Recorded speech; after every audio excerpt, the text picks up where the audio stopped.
to say that I'm not perfect, and you're the first to say you want the best thing. But now I know a perfect way to let you go. Give my last hello, hope it's worth it. Here's your perfect. My best was just fine. How I tried to be great for you. Flawed by design, and you love to remind me no matter what I do.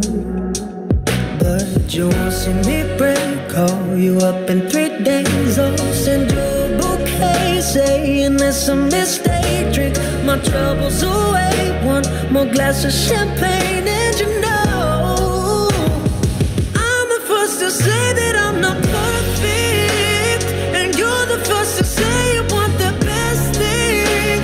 But now I know a perfect way to let you go. Give my last hello, hope it's worth it.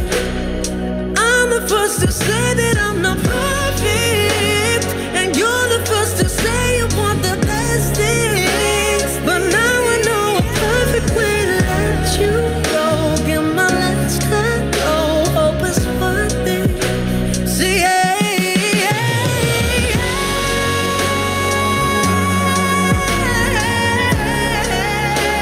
but now I know a perfect way to let you go. Give my last hello, hope it's worth it. Here's your perfect.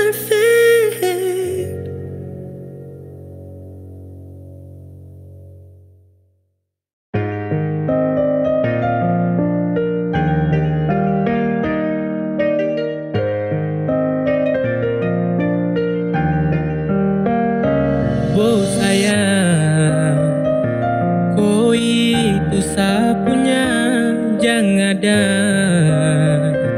yang mau ganggu tong dua, karena sama-sama bahagia. Ludah dong yang terasuka. Oh aduh jangan ganggu, yang itu sapunya jangan ganggu. Kopi cari yang lain sudah, tak usah jadi pengganggu. Saya suspek dengan dia dari lama, jangan kau datang toki dengan kau pudrama. Sio tapi sayang kau tak buang. Jangan ganggu, yang itu sapunya jangan ganggu. Tak usah kau mau datang cari-cari tahu. Abedi, tak usah main ganas, masih kalah jauh kurang berkelas. Kakak dong kurang goals, adik terobos gol. Maaf tepu hati saya duluan kasih gol. Tuanya saja yang coba datang parmo ganggu. Nyongku my lover nanti tak geser jauh. Ini sapu lady, cinta buat crazy. Dengko saja baby, jujur bukan perlente. Jangan takut seng ada yang lain. Nyongku cinta utuh, ini seng bermain. Nona pu manja-manja, nona sifat berjaga. Nyong jaga hati, jangan mau tester nanti lain. Aduh jangan ganggu, yang itu sapunya jangan ganggu. Kopi cari yang lain sudah, tak usah jadi pengganggu. Saya suspek dengan dia dari lama, jangan kau datang toki dengan kau pudrama. Sio tapi sayang kau tak buang. Boneka jangan ganggu dia, dia itu sapu main tua dan bahagia. Tak akan selalu setia sampai di hari tua. Kita akan bersatu, jadikan saya jauh-jauh ya. Sama ini jangan begitu, harus macam termampu. Tepu mama setuju, saya jadi anak mantu. Mas kawin tungsu atur langsung tong menuju.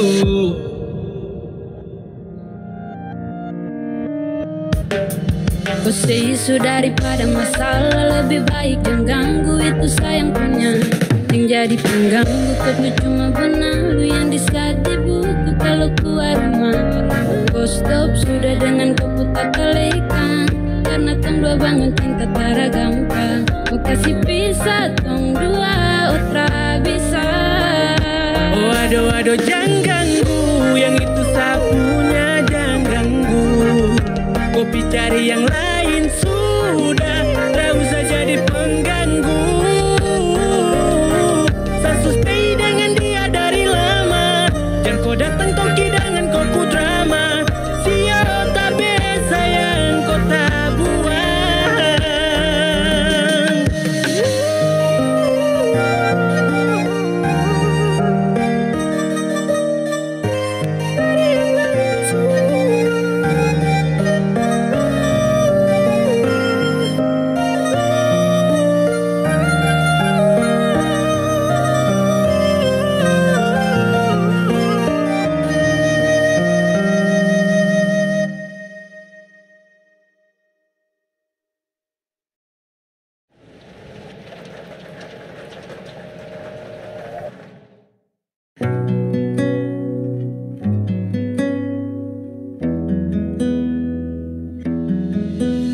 Selama ini ribuan hari ku dekat denganmu.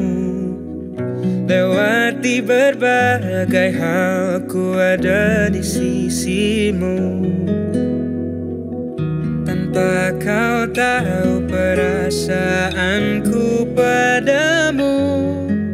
Sendiri ku berharap memberi kasih walau tak kembali. I may be not yours and you are not mine, but I'll be there for you when you need me. It is only me, believe me, girl, it's only me. Yeah, it's only me. I will always be the one who pull you up when everybody push you down. It is only me, believe me, girl, it's only me. Yeah, it's only me.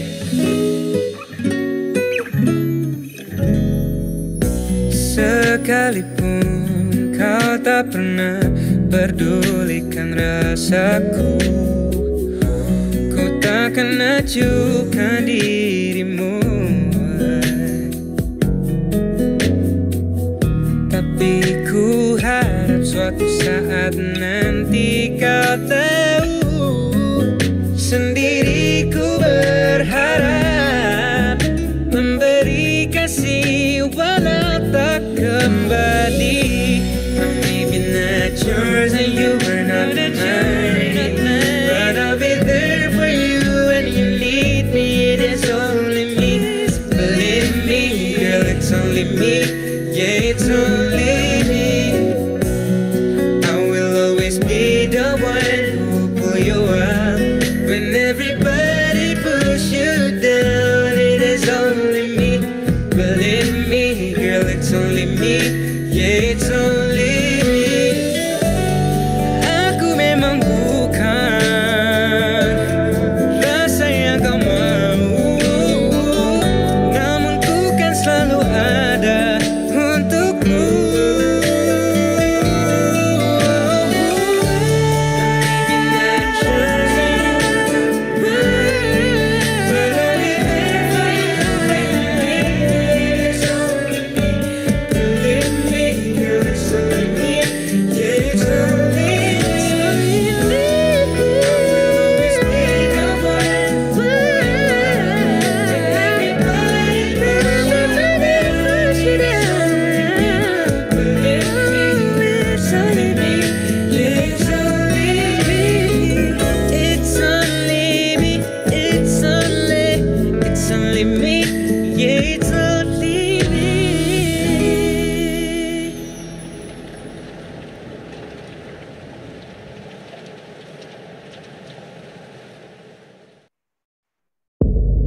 Millions in California are dealing with the dangers of extreme heat and rapidly spreading wildfires. 103 degrees in downtown Los Angeles, 112 in Burbank, as climate change continues to yield record temperatures. Get out of the road! Relax, dude.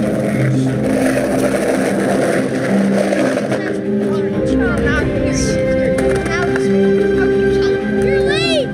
Yeah, the bus overheated or something. We've been out here for 4 hours. Can we just please go inside? Shut up, dude! No, get him in the trash! Hey, get him in the trash! Get him in the trash! 3, 2, 1! Oh, God! That shit don't let me in the trash can! Pick it up, dork! What did you just say? I said pick it up, dork! What? Hey, are you Little Dicky? Yeah? Hello?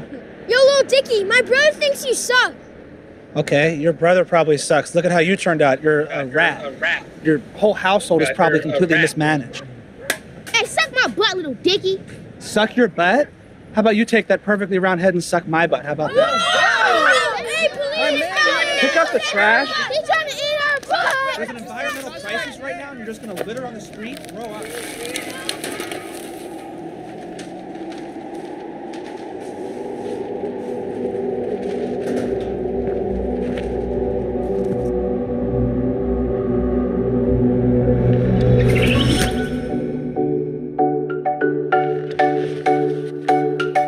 What up, world?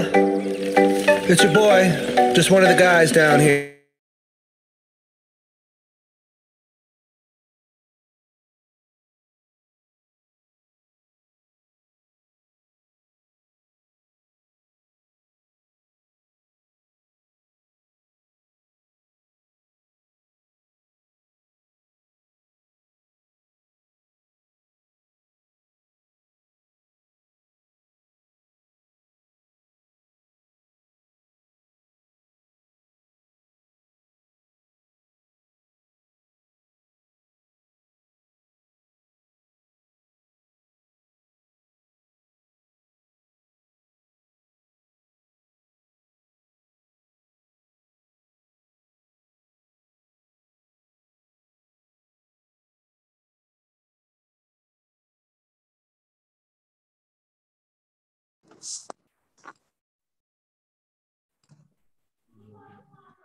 Selamat datang kembali kepada teman-teman peserta webinar Pekan Riset 2021.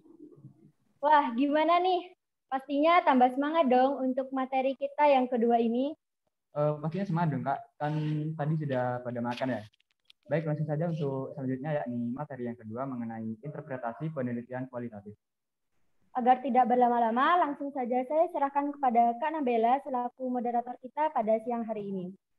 Sebelum itu, diingatkan kembali kepada seluruh peserta untuk mengaktifkan kameranya dan juga menonaktifkan audionya saat acara berlangsung. Kepada Kak Nabela, dipersilakan. Baik, terima kasih. Assalamualaikum warahmatullahi wabarakatuh. Waalaikumsalam. Waalaikumsalam warahmatullahi wabarakatuh. Selamat siang semuanya. Gimana nih, sudah sholat semua kan? Yang beragama Islam maksudnya. Terus sudah makan kan? Semoga sudah ya. Agar punya tenaga untuk hari ini melanjutkan ke interpretasi metode kualitatif. Baik. Mungkin langsung saja ya, nggih Bapak? Oke. Untuk waktu dan tempat saya serahkan kepada Bapak Ali Nur Hadi. Ya, baik, terima kasih Mbak Nabila. Ini desain randomnya sampai jam berapa ya? Biar saya bisa mengantisipasi.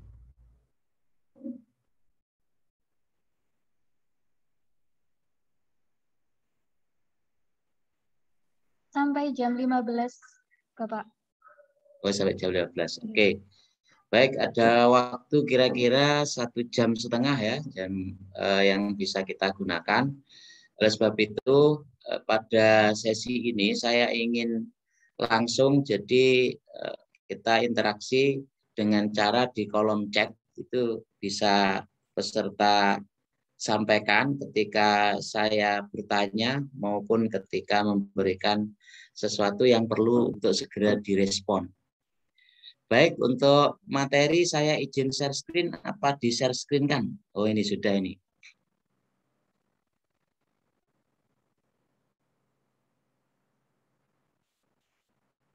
Oke, sekarang kita akan mencoba untuk praktek secara aplikasi dari metode kualitatif, analisis data di kualitatif.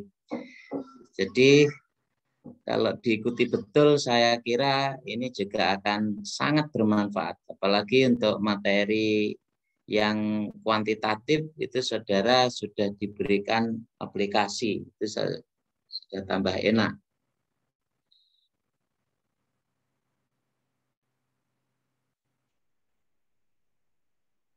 Halo? Di laptop saya kok ngeblank ya? Apakah belum muncul, Bapak? Oh iya, sudah. Ya, muncul sudah.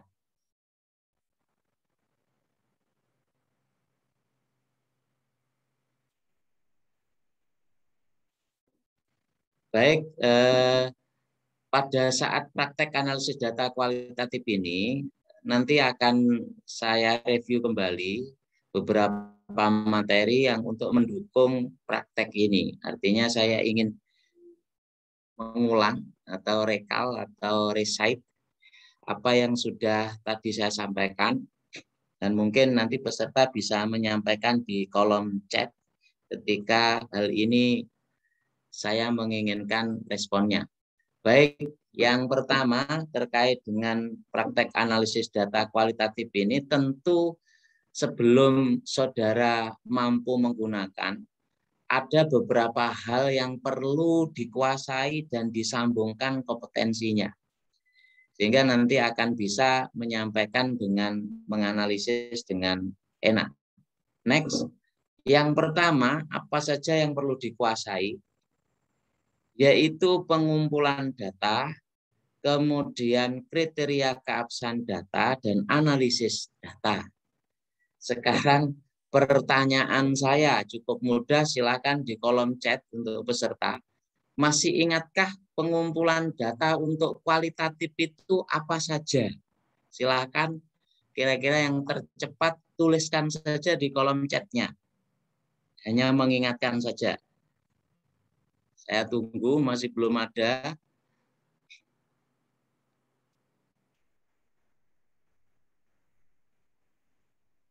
Dalam pengumpulan data kualitatif, kira-kira metode apa yang cocok dan itu perlu dikuasai? Apa saja? Silakan dituliskan di kolom chat. Oke, ini wawancara dari Mbak Siti Fatimah. Oke, Mas Doni Setiobudi. Observasi, dokumentasi, wawancara. Oke, baik, sudah cukup saya kira ada Mas Doni.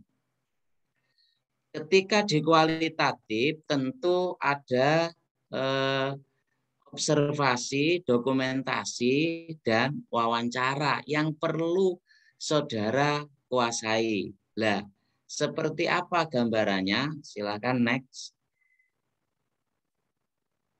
Ketika berbicara tentang metode pengumpulan data kualitatif, ada wawancara, ada observasi, ada dokumentasi.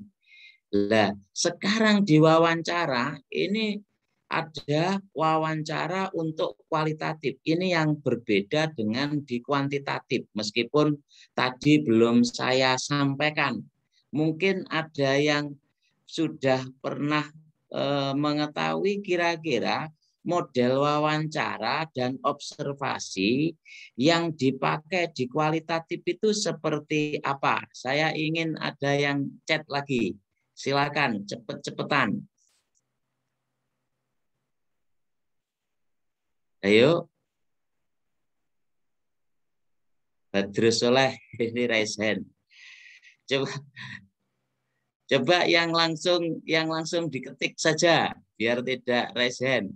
Ketikkan saja kira-kira wawancara, observasi, dan dokumentasi, wawancara dan observasi yang seperti apa. Karena di kuantitatif juga mungkin untuk wawancara.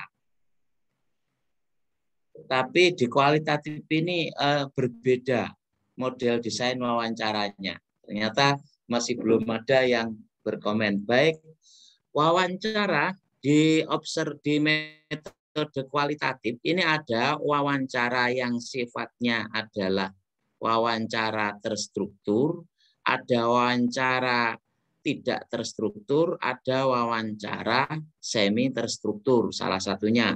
Meskipun ada yang menyampaikan ada wawancara yang sistematis, tidak sistematis.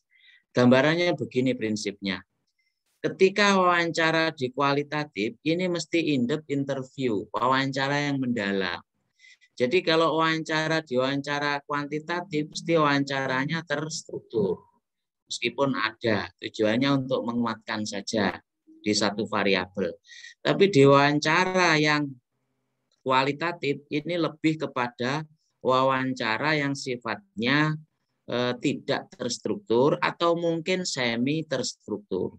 Artinya di situ si peneliti sudah menyiapkan pedoman wawancaranya dan wawancaranya bisa mengembang sesuai dengan hal yang ada di lapangan. Tetapi tetap berpedoman kepada fokus penelitian yang ada. Ini yang pertama. Jadi yang bedanya seperti itu. Oleh sebab itu seorang peneliti kualitatif harus komunikatif. Artinya jangan sampai kuaku, akhirnya nggak dapat data. Jadi strateginya bagaimana mewawancarai tidak merasa yang sumber data itu sedang diteliti terkadang.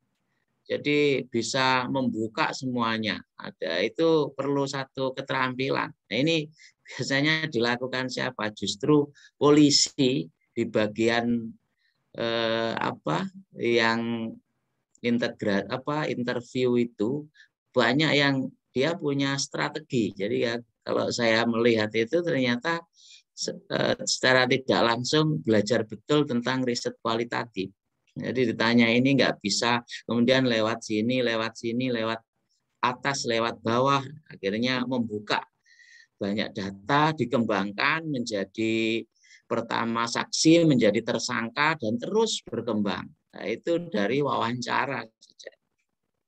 Dan yang kedua, terkait dengan observasi. Kira-kira observasi apa yang ideal dilakukan di riset kualitatif? Nah, ini kalau observasi ini di kuantitatif tidak jarang dilakukan, karena memang apa yang mau di data yang dihitung. Tapi kalau wawancara masih memungkinkan, sering dilakukan juga, khususnya yang terstruktur. Oleh sebab itu di observasi ini, di riset kualitatif itu bisa dilakukan dengan observasi non-partisipan dan partisipan. Prinsipnya sama-sama observasi yang prinsipnya menggali data secara mendalam. Kalau partisipan itu kita pada saat observasi ada di dalamnya. Misalkan mahasiswa mau meneliti tentang bagaimana perkuliahan mahasiswa saat mata kuliah X. Dia meneliti itu, dia jadi mahasiswa. Jadi itu bisa melakukan observasi partisipan. Sambil melakukan observasi ada di dalam kegiatannya. Kalau non-partisipan, dia tidak masuk bagian kegiatannya. Dia tetap datang melakukan observasi. Kemudian dokumentasi. Oke, ini sudah ada wawancara, observasi, dokumentasi. Next, berikutnya yang perlu dikuasai adalah yang kedua, keabsahan data. Ini sangat penting untuk di riset kualitatif, termasuk kalau di kuantitatif juga demikian. Apa uji keabsahan data itu? Ada kredibilitas data, ada transferabilitas, ada dependabilitas, dan konfirmabilitas. Nah, kalau di level S1 ini banyak memakai hanya rata-rata diuji kredibilitas saja. Jadi yang jelas keabsahan atau validitas kalau dalam riset kuantitatif itu harus dipakai. Harus dipakai. Kalau tidak dipakai, ya berarti datanya ya tidak sah. Kalau datanya tidak sah, maka analisisnya menghasilkan analisis yang tidak sah. Sehingga kesimpulannya juga tidak sah. Nah, semakin keabsahan data ini dipakai semuanya, maka semakin data itu semakin sah. Prinsipnya hanya begitu.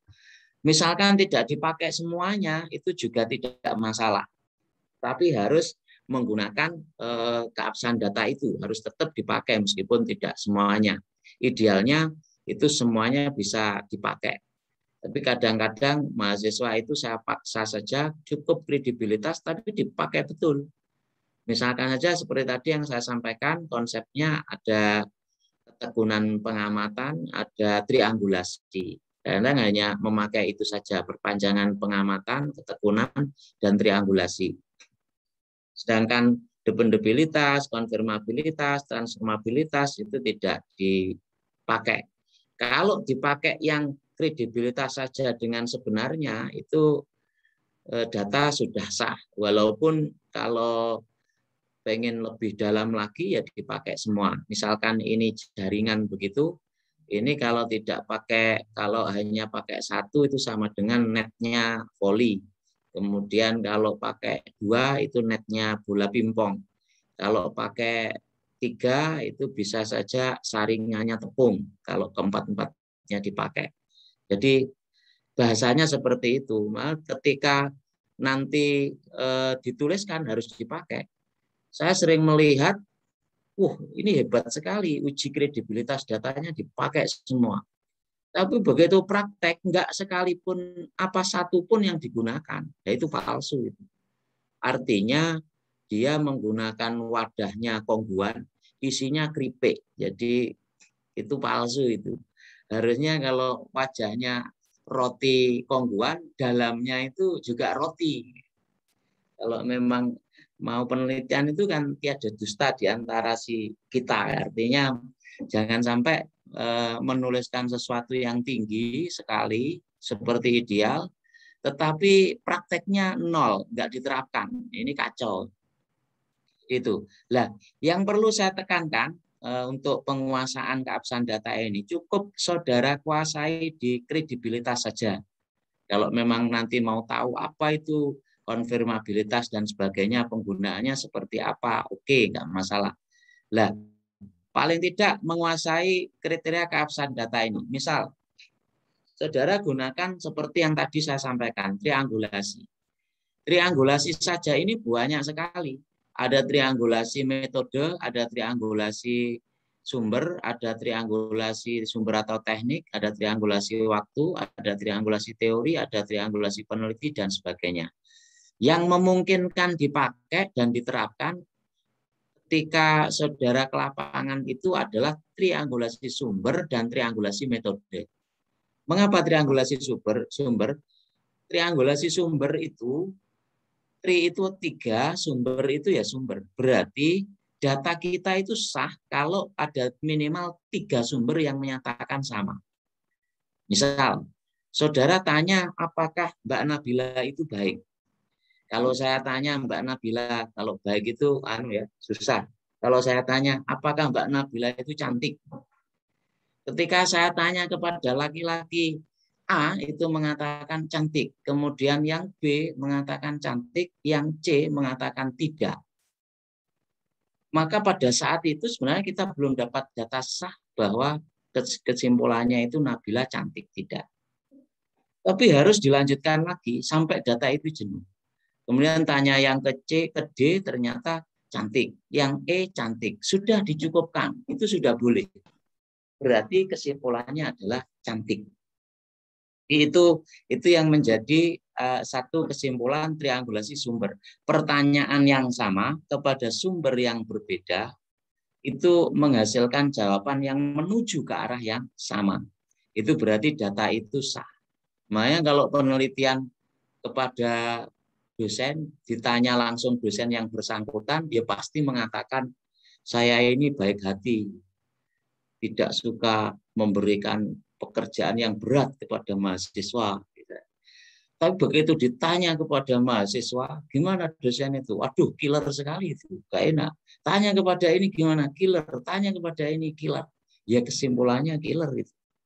Yang data yang sah. Walaupun yang bersangkutan mengatakan tidak. Itu keabsahan data berdasarkan triangulasi sumber. Satu. Yang kedua, keabsahan data berdasarkan triangulasi metode. Ini mungkin dipakai. Mengapa? Tadi metodenya sudah disampaikan. Triangulasi metode itu minimal 3 metode. Sehingga ada wawancara, ada observasi, ada dokumentasi. Nah, saya sering ketika nguji yang kualitatif, triangulasinya dipakai hanya sumber saja. Metode tidak dipakai. Setelah saya tanya, metode yang kamu gunakan apa saja? Sudah ada 3, kenapa kok nggak dipakai?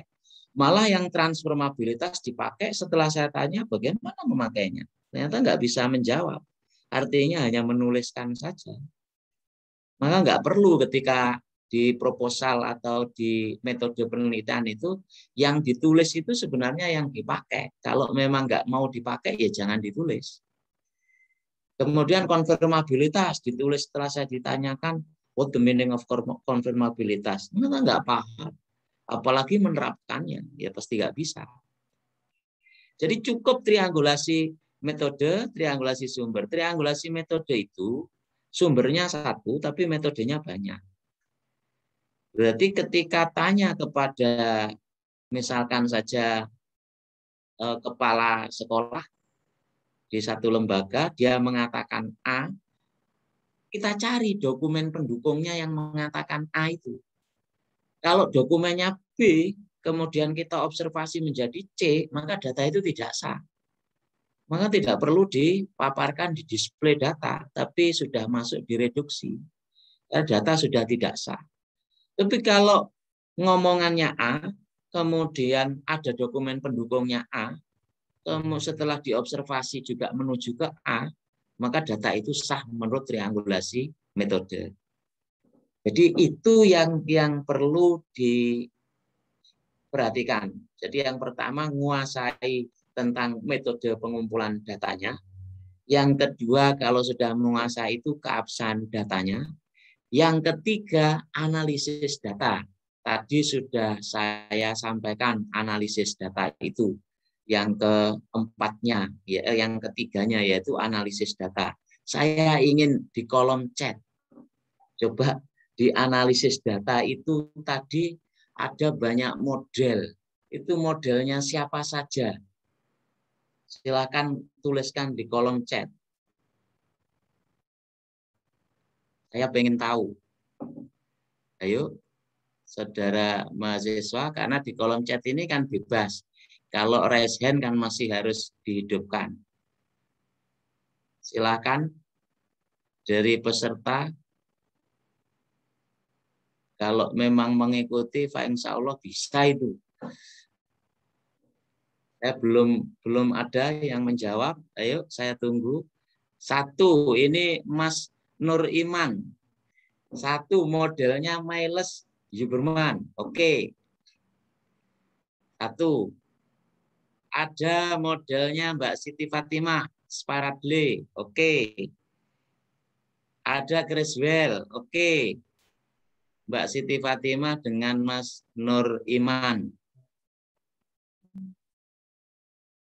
Oke. Dan ada model lain. Jadi yang paling banyak digunakan itu modelnya Miles Huberman. Next. Kita lihat model analisis data yang perlu dikuasai. Jadi karena sudah mengulang tadi apa yang disampaikan, berarti ada modelnya Miles Huberman, kemudian ada Sparadle, ada Creswell, ada model yang lain. Oke, bagaimana model-model itu di Miles Huberman tadi sudah, sekarang kita langsung menuju ke praktek. Kalau ketiga ini sudah oke, ketiganya sudah oke, saudara kuasai, maka dengan mudah akan bisa melakukan analisis data di kualitatif. Next.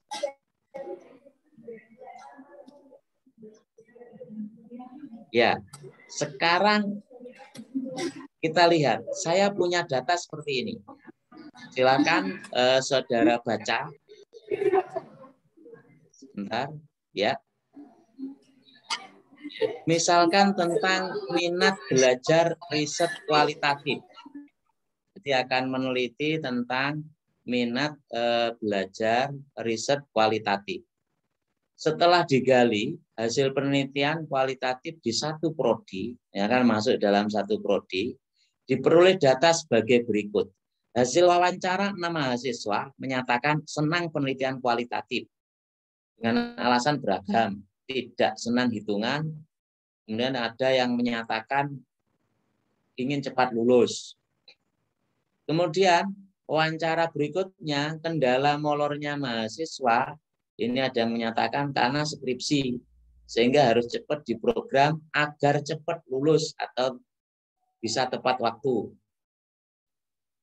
Berikutnya, data dokumentasi, terdapat dokumentasi karya mahasiswa yang bersifat kualitatif di Meding. Setelah dilihat di Meding itu ternyata ada beberapa karya yang justru kualitatif. Misalkan saja karya itu berupa artikel konseptual atau artikel populer yang rata-rata kualitatif. Itu ada di Meding, karyanya mahasiswa. Kemudian yang kedua, terdapat dokumentasi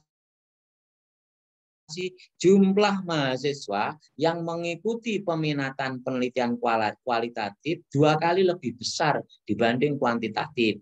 Ya kan? Setelah dicek ternyata ada mata kuliah pilihan peminatan kuantitatif dan kualitatif, ternyata kualitatifnya yang ikut lebih banyak, hampir 2 kalinya.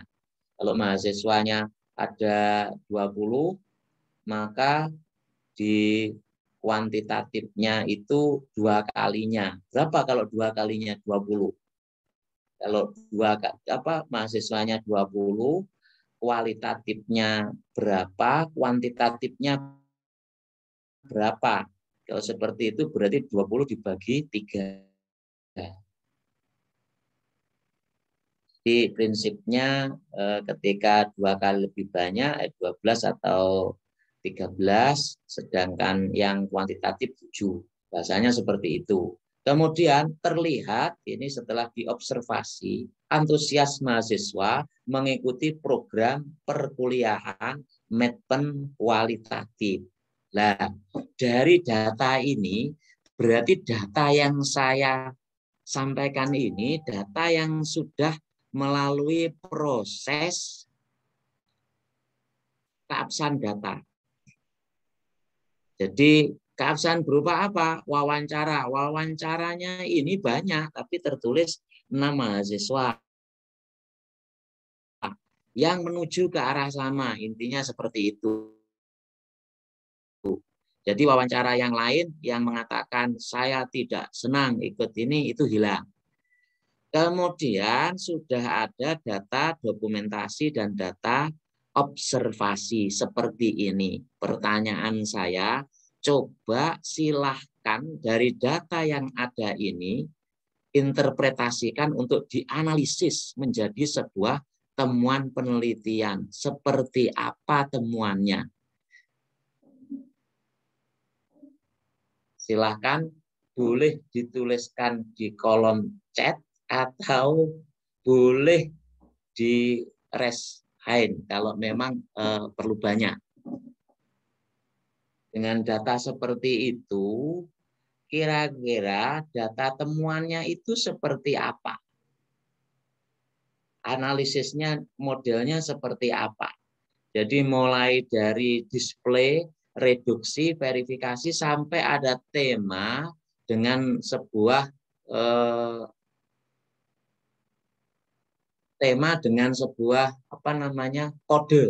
codingnya itu seperti apa gambarannya.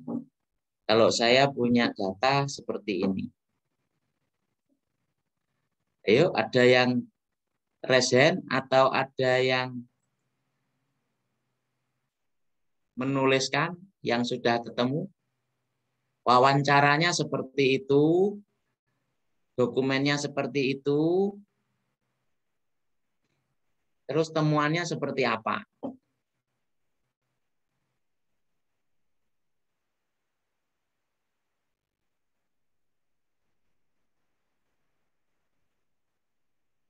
Ayo. Ada yang ingin mencoba?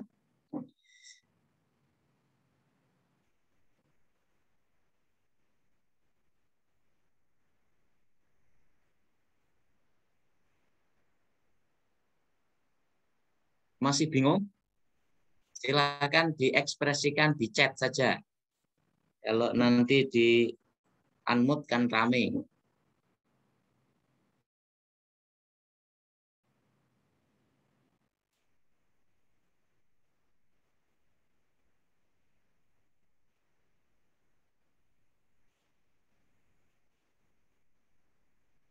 Kalau saya punya data seperti ini, coba bagaimana?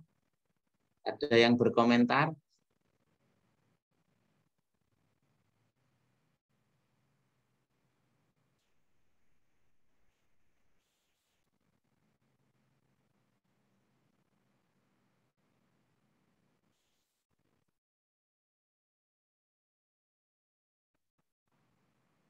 Masih bingung, Bapak? Oke ya, Pak Siti Fatimah. Karena masih bingung, baik, silakan kita lanjut bagaimana hasilnya dengan data seperti ini. Next, kesimpulannya apa, saudara-saudara? Kita lihat di sini ini tentang minat belajar riset kualitatif sebenarnya. Jadi kalau ini menjadi sebuah judul kemudian difokuskan tentang minat belajar riset kualitatif, tentu akan bertanya dengan pedoman wawancara sesuai dengan minat belajar riset kualitatif tadi. Kemudian dari situ data dilakukan dokumentasi dan observasi yang bisa menguatkan hasil wawancara untuk memenuhi kriteria keabsahan data khususnya triangulasi metode. Hasilnya seperti apa? Next. Silakan dilanjutkan. Nah, yang pertama akan tampak bahwa senang kualitatif dengan motivasi ingin cepat lulus. Nah, mengapa mereka senang kualitatif? Yang pertama, tidak senang angka, kemudian membuktikan terdapat karya kualitatif di Meding, jumlah mahasiswa yang ikut kualitatif itu 2 kali, antusias perkuliahan ketika mengikuti kualitatif. Ini menjadikan bahwa mereka mahasiswa di prodi itu senang kualitatif. Dan harapan akhir ingin cepat lulus pada program skripsi. Jadi yang menjadi temuan penelitian sebenarnya ketika minat belajar kualitatif itu lebih senang dengan harapan ingin cepat lulus. Lah, seperti inilah yang disebut coding. Coding yang akhirnya menarik sebuah kesimpulan. Ya, ini tadi ada Mbak Siti Fatimah. Jadi kalau ada data seperti itu, coba kita analisis. Nanti yang level paling tinggi, lah kita bisa menganalisisnya itu mengkonstruk dengan sebuah teori. Jadi apa yang ada di lapangan itu baru dicari, disesuaikan dengan teori yang ada. Makanya kalau riset kualitatif juga nggak punya teori yang kuat, maka nggak memahami teorinya juga kesulitan.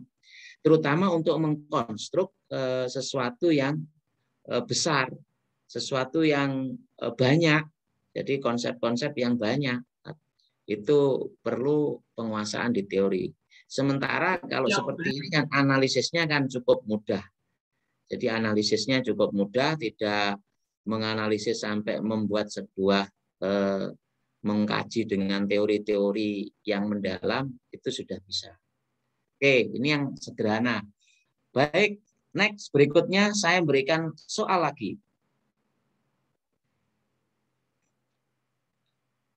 Ini dari Profesor Sugiono ini, soalnya Profesor Sugiono. Baik, hasil penelitian kualitatif di jalan diperoleh data sebagai berikut. Jumlah kendaraan banyak dan bervariasi. Kemudian pengemudi banyak melanggar rambu lalu lintas.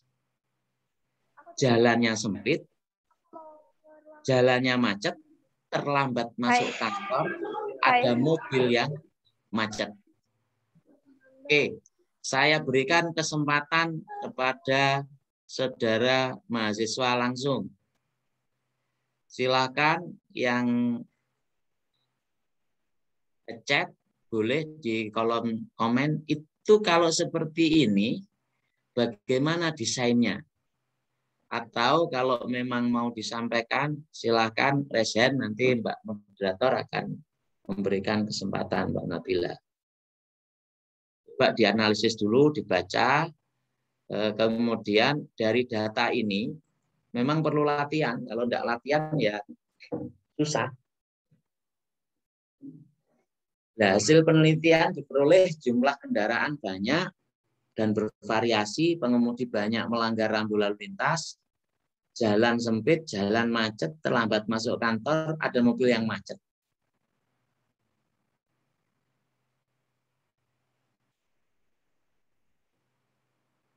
Ada yang sudah ketemu?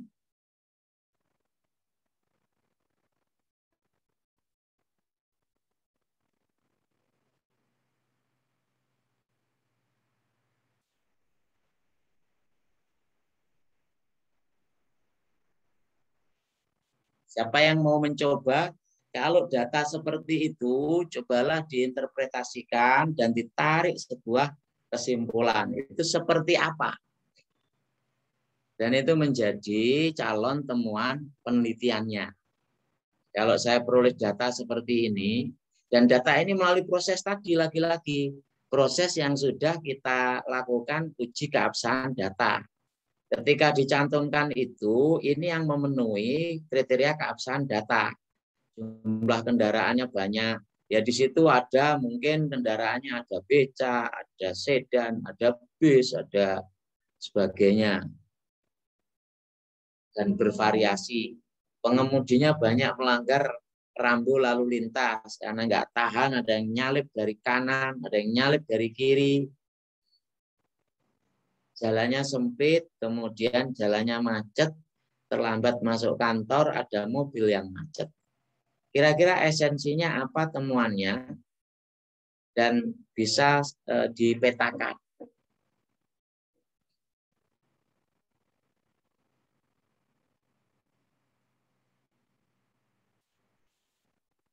Silakan, ada yang sudah ketemu? Oke. Mohon moderator, ini Mbak Siti Fatimah sepertinya resen ya, biar. Ya. Mungkin Mbak Fatimah bisa untuk on mic menyampaikan pendapatnya. Assalamualaikum warahmatullahi wabarakatuh. Waalaikumsalam warahmatullahi wabarakatuh. Mau nyoba dulu ya Bapak. Ya, silakan. Itu sepertinya jalan sempit, jalan macet, terus pengemudi banyak melanggar rambu lalu lintas. Itu menjadi kayak apa namanya? Terus dikerucutkan lagi itu ke yang ada mobil yang macet, kemudian temanya itu terlambat masuk kantor. Oke. Mbak Fatimah ini dari mana ya? Dari IAIN, Bapak, muridnya Bapak.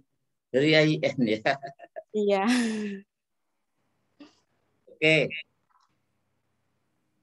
Baik, dikerucutkan, terlambat masuk kantor. Oke, yang lain. Saya ingin pendapatnya yang lain. Ini pendapatnya Mbak Fatimah. Terima kasih. Artinya sudah sangat mengarah.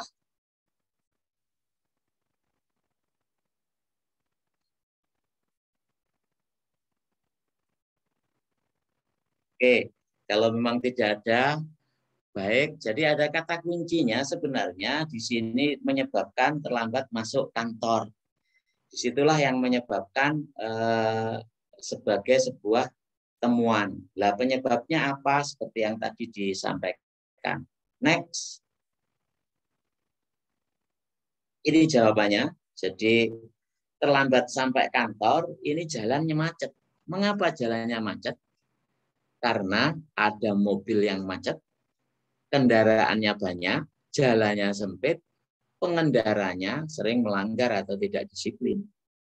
Mengakibatkan jalannya macet, akhirnya terlambat masuk kantor. Jadi sebenarnya di kualitatif itu menganalisisnya mudah, lebih mudah. Ketika menggunakan aplikasi namanya Atlasti, itu juga seperti ini. Hanya saja dimasukkan kode dan aplikasi. Nanti keluarnya ya seperti ini, seperti yang saya tampilkan ini. Itu ketika Atlasti, tetapi juga diinstal dulu. Hanya biasanya berbayar itu. Ya, ini makanya peserta ini sudah luar biasa ini. Sudah diberi fasilitas SPSS, tadi yang mulai diinstal itu dipakai luar biasa itu. Ketika dipakai dan digunakan untuk aplikasi khususnya yang kuantitatif. Nanti berikutnya dikembangkan kualitatif mungkin dengan ketika aplikasi sudah karena belum familiar. Kalau yang Atlasti itu murah tetapi juga desainnya sebenarnya sama dengan manual seperti yang saya sampaikan ini. Ketika dianalisis sudah oke saja sudah ketemu, nggak perlu pakai Atlasti. Tapi ketika NVivo itu baru. Tapi setiap kali menganalisis itu berbayar. Setiap kali bayar. Analisis bayar. Mungkin masih belum banyak. Nanti kalau sudah muncul secara luas itu juga saya kira bisa mudah. Oke, ini mulai ada yang cerah. Berarti ada satu konsep terlambat masuk kantor disebabkan jalannya macet. Mengapa jalannya macet? Ada mobil macet, ada kendaraan banyak, jalannya sempit, pengendaranya tidak disiplin. Baik, berikutnya, next. Tolong yang lain juga mengikuti. Biar ada sesuatu yang didapatkan. Next. Sekarang analisis lah. Nah, ini lebih kompleks lagi. Dan mohon untuk betul-betul dibaca kemudian dikaji. Hasil penelitian di satu perguruan tinggi ditemukan jumlah mahasiswa yang berprestasi dalam KTI banyak atau cukup banyak. Mahasiswa sering mengikuti pelatihan penulisan karya ilmiah. Terdapat UKM yang mendukung, yaitu UKM FEB Rati. Betul ya? Jangan-jangan saya salah. Kemudian karya ilmiah yang dibuat mahasiswa cukup banyak, antara lain menulis di jurnal, membuat buku, media pendidikan yang efektif, karya inovatif. Motivasi membuat karya ilmiah sangat tinggi karena ada insentif. Ternyata difasilitasi yang menang-menang itu juga diberikan apresiasi. Dari siapa itu? Dari dorongan dosen dan juga dari prodi.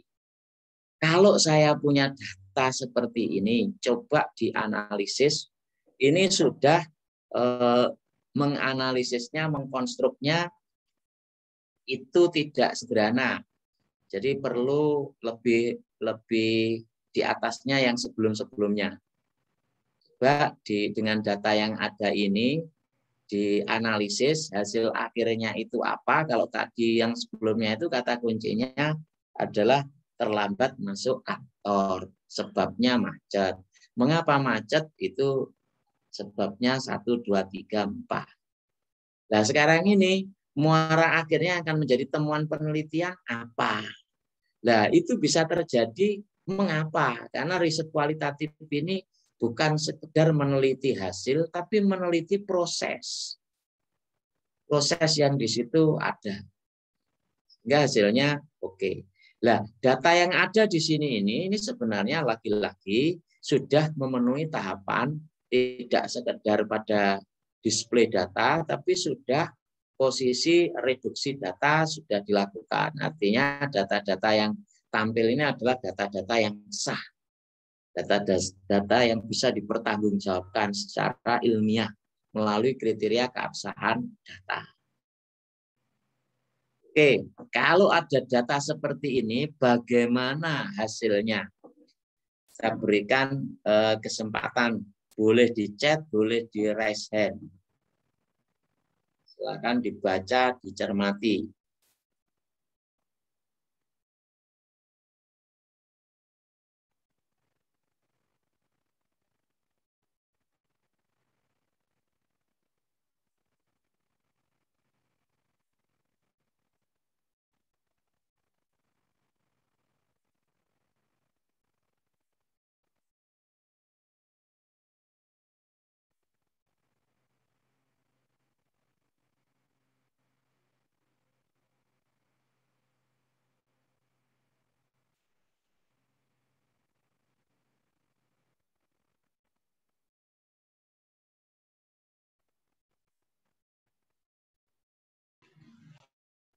Silakan yang sudah ketemu.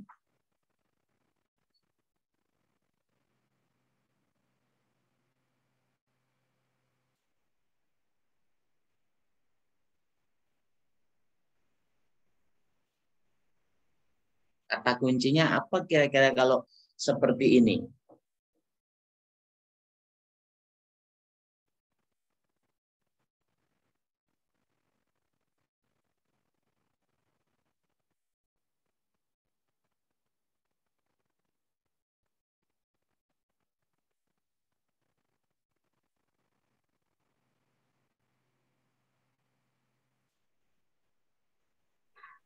Ayo yang lain, nggak usah malu-malu.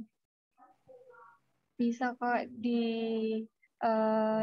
ditulis di room chat juga.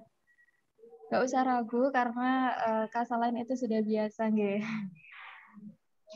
Bapaknya juga nggak bakalan marah kok.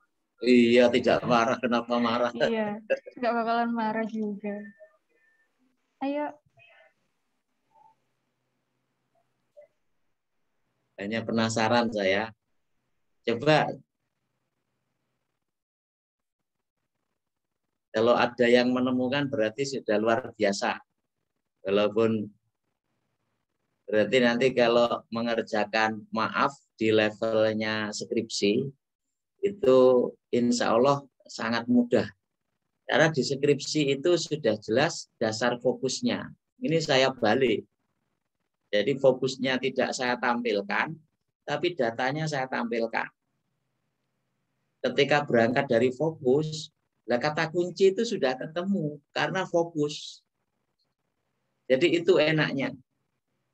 Tapi kalau ini ya perlu analisis. Makanya di sini ini saya balik. Jadi ketika tidak berangkat dari fokus tapi memperoleh data seperti ini. Namun itu akan nyambung, di masing-masing data itu akan nyambung. Jadi nanti kalau praktek di pembuatan skripsi yang didasarkan fokus penelitiannya, saudara hanya memegang fokusnya saja. Fokus itu yang dianalisis, fokus itu yang dipaparkan, fokus itu yang disimpulkan.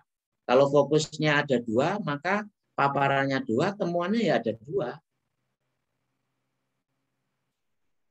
Wah, ini ada Barokatin. Oke. Terdapat UKM yang mendukung. Ya, Mbak Barokatin ini dari mana ini ya, yang chat ini?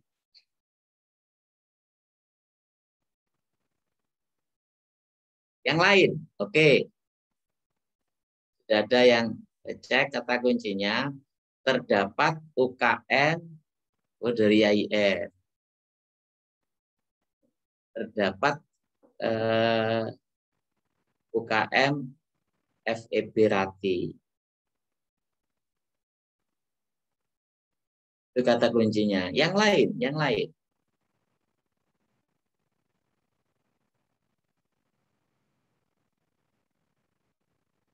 Yang pertama, itu ditemukan jumlah mahasiswa yang berprestasi dalam KTI. Banyak. Kemudian yang kedua, mahasiswa sering mengikuti pelatihan penulisan karya ilmiah. Kenapa prestasinya banyak? Ternyata mahasiswa itu sering melakukan penulisan karya ilmiah. Jadi sering mengikuti pelatihan, sehingga prestasinya oke. Lah, kenapa mahasiswa bisa sering mengikuti pelatihan?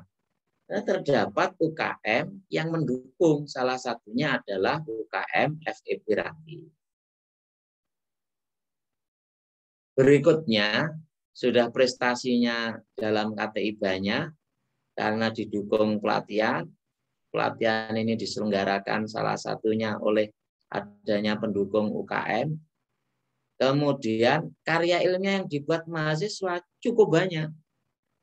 KTI-nya itu mulai dari jurnal, artikel, buku, media pendidikan yang efektif, jadi juga menulis tentang media, kemudian juga karya inovatif. Berikutnya, motivasi mereka membuat karya juga sangat tinggi. Mengapa? Ternyata ada insentif, salah satunya, dan juga dorongan dari dosen dan prodi.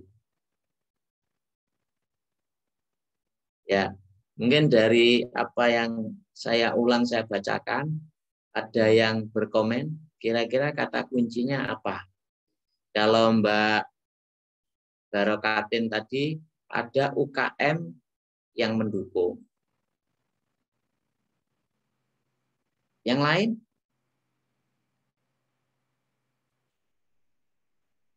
Mbak Siti Fatimah, mahasiswa KTI-nya banyak berprestasi, kata kuncinya. Ini Mbak Siti Fatimah. Ya. Mbak Zuliana Nur Cahaya, terdapat UKM yang mendukung, ada peran dosen, juga ada insentif. Oke. Ya, mulai berpendapat, mulai bangun dari kuburnya, bangun dari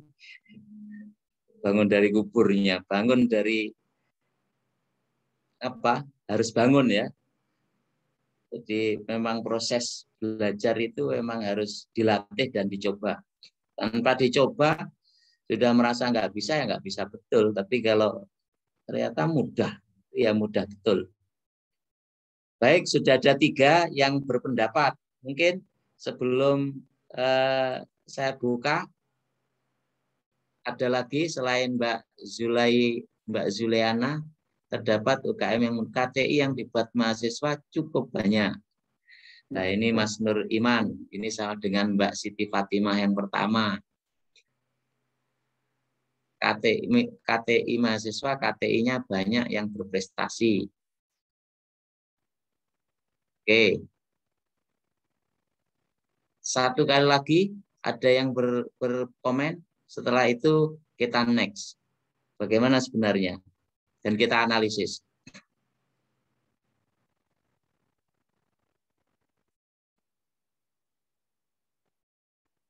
Ini sudah ada 2 yang menuju ke arah yang oke.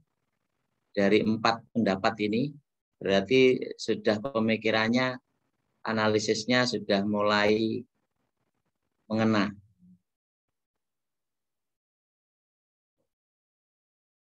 Oke, ini ada lagi tambahan 1. Banyak mahasiswa berprestasi dalam KTI. Mbak Putri Nabilatus Solehah. Oke. Baik, saudara-saudara, kalau kita analisis, sebenarnya dalam hal ini temanya adalah ketika karya tulis mahasiswa, karya ilmiahnya mahasiswa.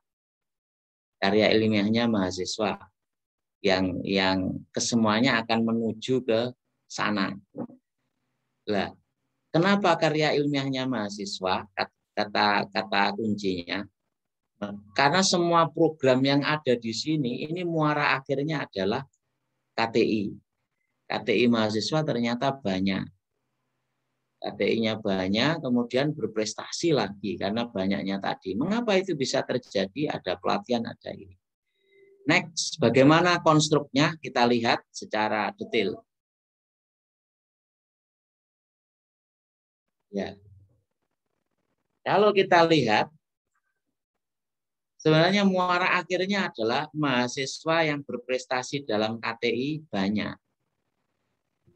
Berprestasi pertamanya untuk KTI-nya yang banyak dan berprestasi. Mengapa KTI-nya banyak? Karena ada pelatihan KTI yang pertama.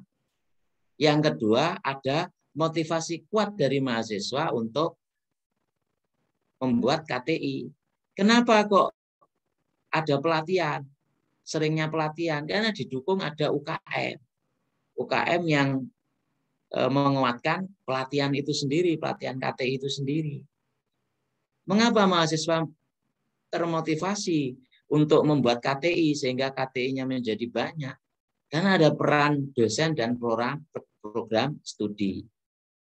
Ada insentif sehingga ini menjadi motivasi. Lah, bagian konstruk inilah sebenarnya yang menjadi dasar untuk temuan penelitian analisis dalam kualitatif. Jadi ini hal yang bisa diraih. Jadi mahasiswa berprestasi dalam KTI banyak. Pertama dari KTI-nya banyak dan kemudian berprestasi dalam KTI ini. Karena banyaknya KTI. Lah KTI banyak ini karena pelatihan. Pelatihan KTI terselenggara karena ada UKM, seringnya ikut kan, sehingga menjadi pelatihan itu sering terjadi. Kemudian motivasi sehingga menghasilkan KTI banyak, motivasi mahasiswa. Mengapa mahasiswa termotivasi? Lagi-lagi peran dosen dan program studi, kemudian ada insentif. Ini hasil dari konstruk dan pembahasan dengan referensi yang mendukung. Ini sudah pada tataran konstruk dan referensi. Saudara sudah berpikir, sudah ketika ini dijalankan tentang teori motivasi. Motivasi yang besar itu ada kata Ngalem Purwanto itu ada in, ada X. Ada teori Hilbert motivasi itu ada dari dalam dan dari luar. Sebenarnya motivasi yang bagus itu motivasi internal dari dalam. Tapi untuk menumbuhkan itu ya perlu motivasi dari luar untuk memancingnya. Dengan cepat akan bisa diraih. Makanya teori motivasi ini ada peran dosen ini dari luar, ada insentif ini juga dari luar. Suatu saat ini sudah tidak terjadi karena sudah menjadi tradisi, motivasinya internal sudah. Itu luar biasa. Nah ini teori motivasi dengan referensi yang ada.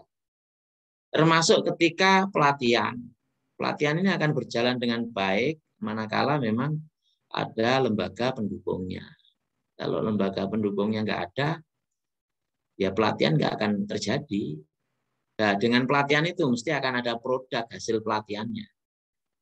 Ini teori di manajemen diklat ketika dilakukan.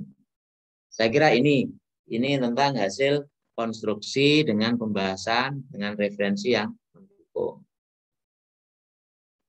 Saya kira ini sebelum saya lanjutkan lagi, biar tidak terputus, saya berikan kesempatan untuk bertanya melalui moderator, kalau memang ada sebelum saya lanjutkan. Setelah itu saya lanjutkan, dan saudara siap-siap untuk membuat data nanti, dan menganalisis sendiri. Ya, silakan Mbak Nabila, mungkin biar tidak terputus, khawatir ada yang terpendam.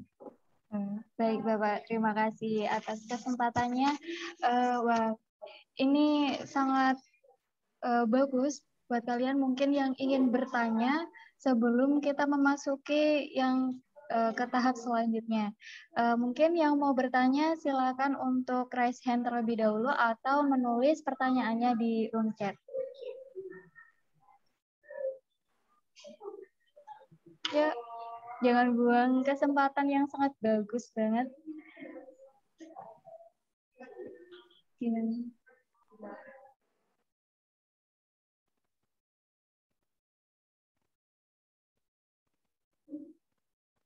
Kalau tidak ada yang bertanya, ini sebenarnya dua hal. Paham betul, wah ini ada ini ya, Mas Muhammad.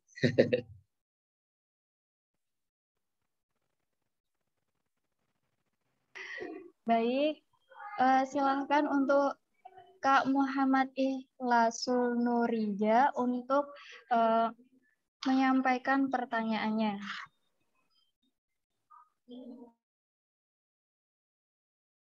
Baik, Bismillah. Assalamualaikum warahmatullahi wabarakatuh. Waalaikumsalam warahmatullahi wabarakatuh.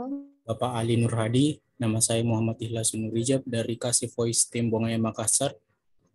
Izin bertanya kepada Pak Ali Nurhadi, sehat dan sukses selalu Pak atas materi-materi yang sungguh luar biasa ya, terkait tentang karya tulis ilmiah, apatah lagi tentang data-data yang berkaitan tentang kualitatif. Nah, data kualitatif ini kan berkaitan tentang data yang sangat begitu, apalagi sangat begitu dalam ya Pak, terkait tentang bagaimana menerjemahkan pola-pola yang ada di masyarakat, terutama di objek penelitian seorang peneliti. Nah, terkadang Pak, beberapa mahasiswa tidak memahami kontekstualitas dari kualitatif ini, terutama dalam konsep observasi, wawancara, kemudian disebutkan ada beberapa hal tadi terkait tentang kualitatif. Nah, itu terkadang kita masih sulit untuk bekerja sama atau berkolaborasi dengan objek penelitian itu sendiri, Pak. Nah, bagaimana sih kita sebagai mahasiswa dalam memberikan tips dan trik begitu, Pak, dalam meyakinkan kepada objek penelitian bahwa kami di sini dalam bentuk kualitatif ini, terutama dalam bentuk wawancara maupun observasi, kami ingin mengadakan sebuah solusi bagi tempat atau objek penelitian tersebut. Nah, itu mungkin dari saya, Pak Ali. Makasih banyak atas semuanya. Sukses dan sehat selalu, Pak. Saya kembalikan ke Pak Moderator. Amin. Baik, terima kasih atas pertanyaannya. Mungkin bisa langsung dijawab, Bapak Ali. Ya, baik. Terima kasih. Ini dari Makassar ya, luar biasa. Dari Makassar, Mas Nurijab. Pertanyaan yang bagus sebenarnya ketika kita mau menggali data. Tadi di awal saya sudah menyampaikan kuasai dalam metode pengumpulan data, keabsahan data, dan analisisnya. Baru prakteknya itu akan oke. Artinya itu setelah pandangan tentang mindset, pendekatan, kemudian hal-hal terkait dengan riset kualitatif itu sudah oke. Lah, memang pertanyaan Mas Nurijab ini sering terjadi. Artinya antara si instrumennya ketika riset kualitatif itu ya si peneliti sendiri, instrumen kuncinya. Bagaimana dia bisa menyatu trik-trik apa yang perlu dibuat atau perlu dilakukan agar betul-betul bisa mengambil data dengan objek penelitian yang ada. Ada beberapa cara, tentunya sebenarnya ini sudah teori umum.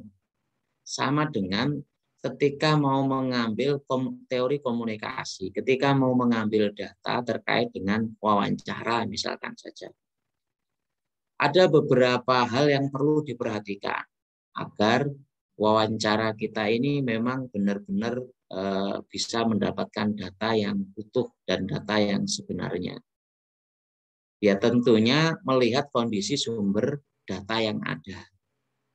Jadi ada mahasiswa atau si peneliti maksa sumber data yang sedang nggak bisa karena kita memang butuh, ya harus kita menyesuaikan. Ketika nanti tiba-tiba maksa saya pengen segera ini tambah nggak dapat data itu, kadang-kadang data yang diperoleh tidak sesuai, jadi sembarangan. Nah itu tantangan dari seorang peneliti di kualitatif. Makanya di situ ketekunan pengamatan itu juga salah satu menjadi kriteria keabsahan data. Seberapa kali ditolak pertama, dia datang lewat kanan, ditolak dari kanan, datang lewat kiri. Ya pertama tentu harus memahami lagi-lagi konteks atau objeknya. Kalau itu sudah tidak paham nanti kacau nambah. Jadi pahami maunya apa, secara teori bagaimana. Dengan bermodalkan itu, maka akan leluasa buat pedoman instrumen untuk wawancaranya, dan sekaligus bisa berkembang pada saat ada di lapangan. Pada saat ada di lapangan. Jadi kalau tiba-tiba pedomannya sudah tidak ada, begitu datang, tiba-tiba pertanyaannya aneh. Datang kepada kepala sekolah, Assalamualaikum, Bapak istrinya berapa? Loh ini kacau. Jadi ya ditanya istrinya berapa, ini kacau. Dan di situ bersikap luas, artinya luas itu fleksibel melihat situasi kondisi yang ada. Jadi ketika situasinya tidak memungkinkan ya jangan dulu, cari yang memungkinkan. Jadi saat ini saya sedang meneliti, dapat hibah dari kementerian itu untuk meneliti tentang kepemimpinan Kiai Wahid Daifah yang pendiri saya bersama tim. Beliau sudah almarhum tetapi punya putra. Menemui saja sulitnya, Masya Allah. Jadi kita komunikasi sampai strateginya apa? Mencari santrinya. Santri dekatnya ini siapa? Akhirnya dari santrinya itulah pintu untuk masuk. Akhirnya ya bisa jalan sampai hari ini, dan pada bulan ini juga harus sudah selesai. Jadi harus sudah selesai. Relatif ya kalau memang suasananya pesantren, bagaimana tradisi di pesantren ya kita ikuti. Jadi penelitian kualitatif itu penggalian datanya memang menjadi tantangan bagi kita. Itu yang perlu dicermati. Jadi beda dengan kuantitatif. Kalau kuantitatif saudara lempar saja atau dalam arti titip saja instrumennya, nggak usah ketemu pada sumber narasumbernya atau sumber data atau populasi sampelnya, nggak masalah. Yang penting instrumen sudah valid dan reliable, bisa mengukur apa yang mau kita ukur. Ya kalau di kualitatif nggak bisa. Saudara harus betul-betul bisa menyatu dengan objek yang mau kita teliti, kemudian juga bisa menggali data dengan sebenarnya. Ya, jadi itu lihat situasi, kemudian juga dekati kalau memang kita sulit, pahami konteksnya dulu, objeknya. Setelah kita paham teori ketika pendekatan dengan sumber data banyak yang bisa kita lakukan. Harus sesuai dengan bagaimana teori tentang wawancara itu. Kemudian juga bisa melakukan pendekatan-pendekatan yang lain, seperti yang saya sampaikan tadi. Kalau di Kiai, ya seperti itu. Seperti ada teman saya, riset kuantitatif yang pernah saya warning. Dia dosen di Jombang, mau meneliti tentang bupati. Jadi variabel kepemimpinan bupati di Jawa Timur. Saya tanya, sampean kenal dengan bupati mana? Dengan bupati Jombang kenal? Enggak kenal.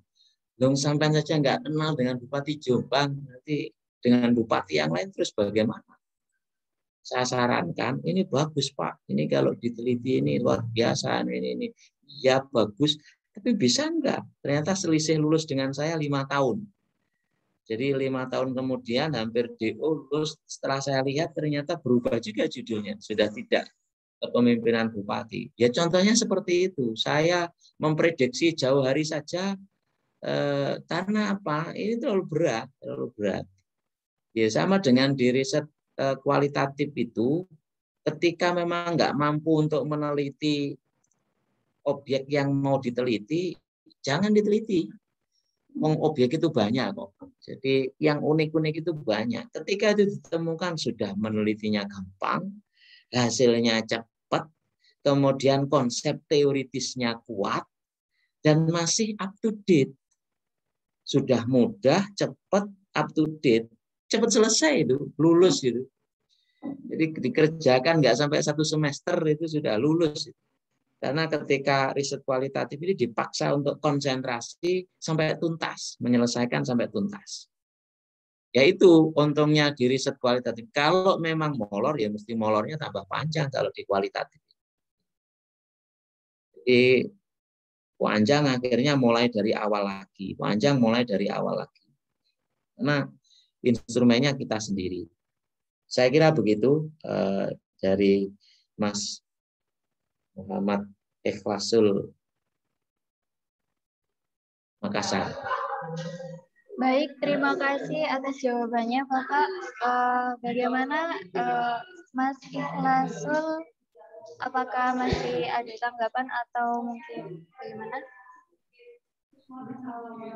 Terima kasih Pak Ali Nurhadi terhadap jawaban yang luar biasa sekali ya, bahwa memang kita punya trik dan tips sendiri dalam bekerja sama dan berkolaborasi dengan terutama objek penelitiannya ya Pak.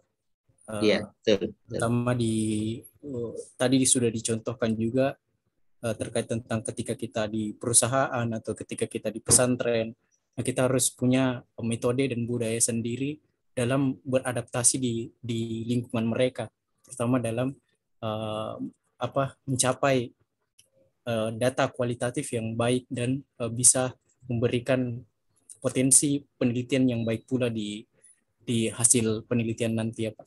Oke, itu saja mungkin Kak Moderator atas tanggapan saya, sungguh luar biasa. Nanti insya Allah bisa diuji dan dicoba juga nih bagi kita anak-anak mahasiswa untuk lebih memahami arti penelitian yang sebenarnya.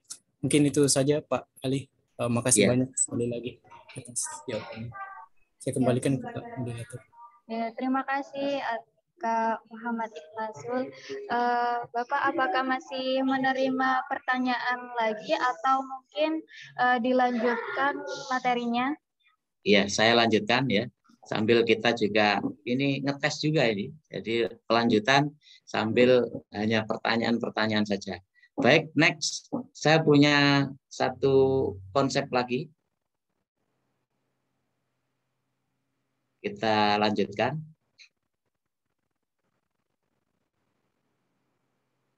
Oke. Ini saya ambil dari Prof. Sugiono. Karena apa? Saya terinspirasi dari karya-karya beliau ini luar biasa, ya. Terutama dari dimensi rekor muri, satu-satunya penulis metode penelitian di Indonesia yang mendapatkan beberapa penghargaan rekor muri. Dan pernah secara pribadi ketemu beliau itu hasil royalti. Itu yang saya menjadi takdim lagi. Jadi hasil royaltinya itu dibikin membangun masjid di satu daerah di Jogja. Itu kira-kira sekitar 200 200 atau 250-an juta. Itu royalti dari buku-bukunya beliau. Dan rupa-rupanya buku-buku yang dibaca itu juga buku-bukunya Profesor Sugiono. Jadi kalau lihat di Malang, kemudian di Surabaya, di daerah-daerah yang penjual buku-buku metodologi penelitian, itu yang dibaca banyak ya bukunya Prof. Sugiono. Karena memang sederhana dan menarik. Tidak bertele-tele, jadi ada satu konsep di bidang ini, desainnya seperti ini. Baik, hasil penelitian kualitatif, ini contoh dari Profesor Sugiono. Diperoleh data sebagai berikut. Ruang kantor nyaman, alat-alat kerjanya lengkap dan modern. Masyarakat yang dilayani puas. Kinerja pegawainya baik, motivasi kerjanya baik, kepemimpinannya sudah transformatif, pegawai yang bekerja baik, diberi insentif, diberi reward, pelayanan kesehatan kepada para pegawai juga baik, kompetensi pegawai tinggi karena sering dilakukan pelatihan. Nah, kalau melihat seperti ini juga perlu konstruk hubungan antar variabel, sudah detail. Lagi-lagi saya katakan saya balik. Jadi saya tidak bicara fokus, tapi saya balik. Saya bicara data, fokus saya sembunyikan. Jadi kalau saudara nanti meneliti dengan sebenarnya, fokusnya kan sudah jelas. Fokusnya sudah jelas, akhirnya diperoleh ini, kata kuncinya ya fokusnya. Kata kuncinya ya fokusnya. Ini saya balik. Dan di sini perlu ada satu hubungan, konstruk hubungan antar variabel dalam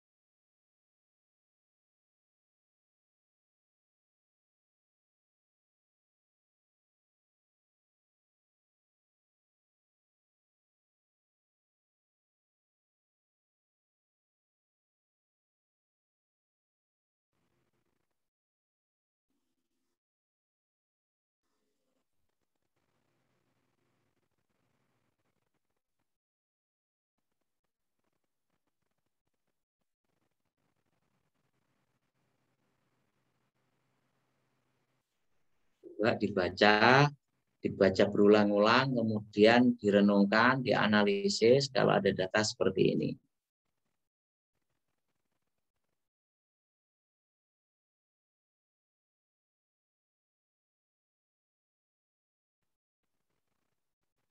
Ini memang konstruk hubungannya sudah banyak. Kalau di tataran skripsi, tidak sampai hubungannya banyak seperti ini. Tapi kalau ini bisa, insya Allah sangat gampang itu sudah di riset yang kualitatif untuk skripsi. Adakah yang berpendapat? Silakan.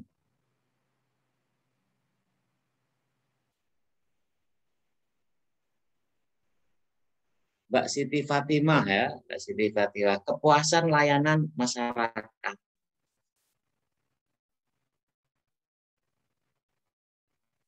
Ya, ini kalau saya analisis Mbak Siti Fatimah ini sudah ahli di kualitatif ini.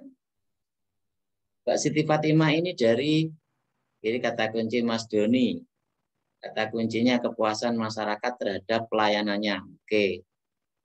Mas Doni ini dari mana ya? Coba diketikkan di situ. Kalau Mbak Siti Fatimah tadi dari IAIN, yes, Mas Doni ini oh dari UTN. Oke. Ya. Jadi saya kira sudah oke. Jadi kata kuncinya sebenarnya adalah kepuasan masyarakat pada layanan. Kata kuncinya di situ sebenarnya. Next, silakan. Kalau kita lihat sebenarnya di sini terkait dengan apa saja Ini muara akhirnya adalah kepuasan. Kepuasan ini bisa diperoleh ketika kinerja masyarakat puas. Masyarakat ini puas, kenapa? Karena kinerja pegawai. Kinerjanya bagus, kenapa? Ada ruang kantor oke, alatnya lengkap, ada motivasi kerja, ada kompetensi pegawai yang oke, sehingga kinerja kantornya bagus. Ketika kinerjanya oke, layanan masyarakatnya oke. Lah, alat-alat kerjanya nggak ada penjelasan, hanya alat kerja. Ruang kantornya hanya ruang kantor, artinya desainnya oke. Lah, dimotivasi ini bisa termotivasi kerja karena apa? Ada unsur kepemimpinannya oke. Ada unsur layanan kesehatan, ada unsur insentif. Lagi-lagi motivasi kerja tinggi karena sudah pemimpinnya perhatian, kemudian layanan kesehatan juga oke, ada insentif. Lah, kompetensi kepegawaian oke, pegawainya terus oke, adanya pelatihan. Nah, desain seperti ini. Kata kuncinya puas terhadap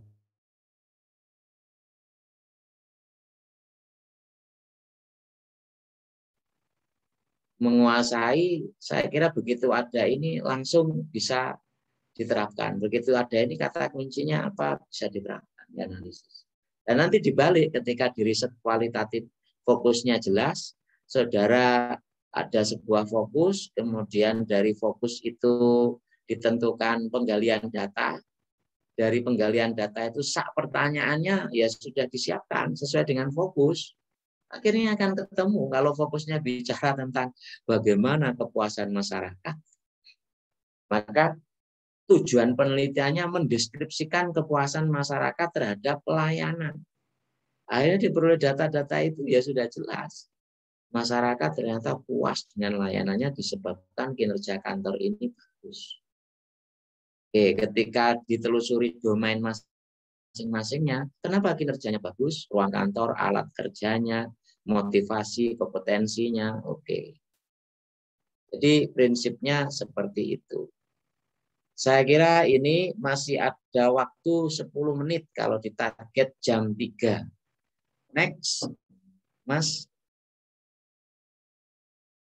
Tugas praktek kualitatif. Ya, sekarang ini coba ya. Buatlah sebuah data hasil pengumpulan data, sesuaikan tema atau judul penelitian, boleh bidang ekonomi atau pendidikan, sesuai dengan konsentrasi saudara masing-masing. Nah, kalau sudah paparkan atau deskripsikan data yang ada, seperti yang sudah saya contohkan tadi, itu sudah melakukan tahap display dan tahap reduksi data. Lakukan analisis dan tarik kesimpulan dari data yang ada. Lalu presentasikan. Kalau memang dalam waktu 10 menit ini ada yang berhasil, meskipun sederhana sekali, berarti luar biasa. Saya kira saudara yang bisa mempresentasikan itu, prediksi saya itu akan menjadi ahli riset kualitatif. Jadi dalam waktu 10 menit ini, saudara bisa mendeskripsikan, itu bisa luar biasa. Saya kira begitu, itu tugas. Next. Nah, ini satu contoh. Misalnya karena di gambar sebuah toko yang ramai pembeli, misalkan ada masalah, ada seperti ini. Ya, ini unik, menjadi bahan untuk diteliti. Kenapa toko ini kok ramai sekali? Nah, salah satunya, next. Mungkin ini yang di sini serba bisa dan serba ada. Salah satunya itu juga akan bisa dianalisis. Ditampilkan sebuah data. Saya kira itu. Dan next, terakhir. Terima kasih ternyata matur sekelangkung. Alias matur nuwun, kata orang Madura dan orang Jawa. Saya kira begitu. Ini masih ada waktu ya, kurang lebih nggak sampai 10 menit. Kalau tadi sudah ada yang menemukan dan bisa untuk presentasi, saya persilahkan. Berarti luar biasa. Selanjutnya dari saya cukupkan sekian. saya kembalikan ke moderator untuk melaksanakan tugas itu, sekaligus jika memungkinkan presentasi. Jika belum, semoga ini menginspirasi. Harapan saya adalah begitu.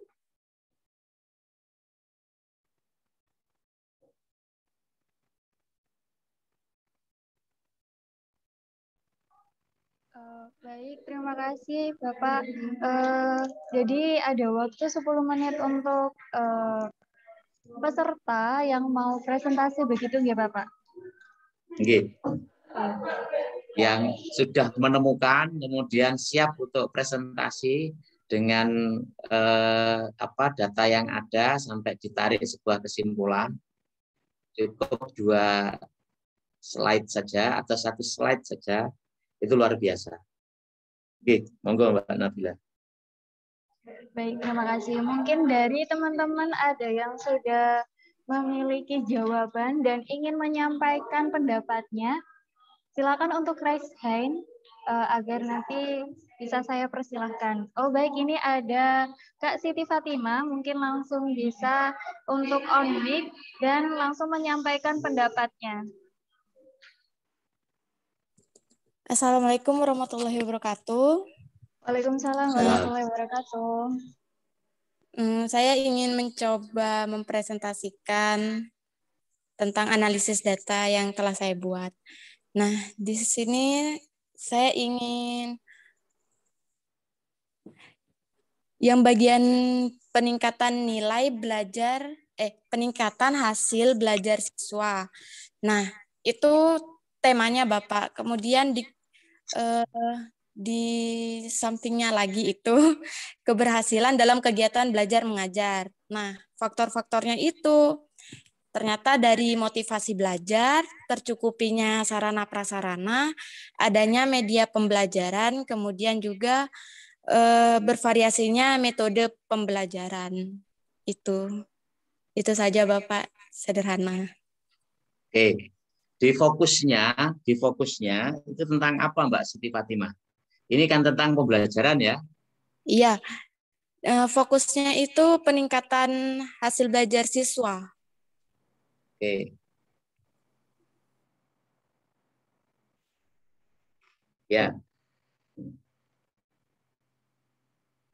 Ada peningkatan hasil belajar siswa, kemudian di situ ada motivasi, ada media gitu ya? Iya Bapak, sebelumnya itu ada keberhasilan dalam kegiatan belajar mengajar. Oke. Jadi pada prinsipnya oke, sangat sederhana, tapi sudah masuk pada kategori, sudah melakukan sebuah analisis dengan catatan data yang Mbak Siti Fatimah sampaikan tadi adalah data-data yang sudah melalui tahapan keabsahan data. Itu yang menjadi kunci ya.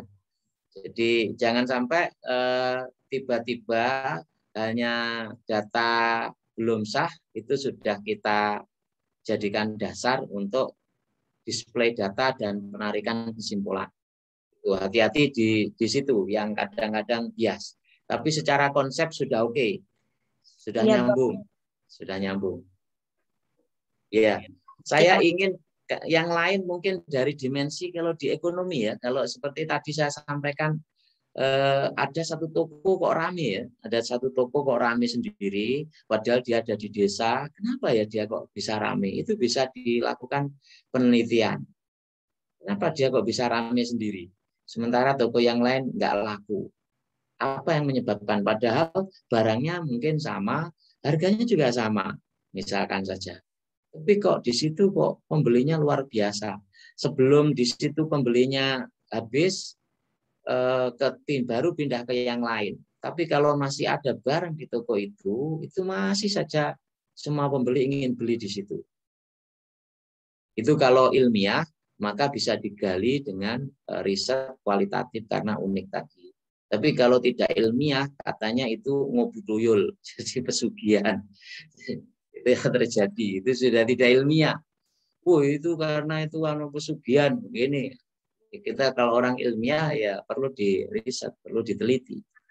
Seperti apa sebabnya? Nah, itu kan menarik sebenarnya objek-objek yang seperti itu. Mungkin ada yang lain?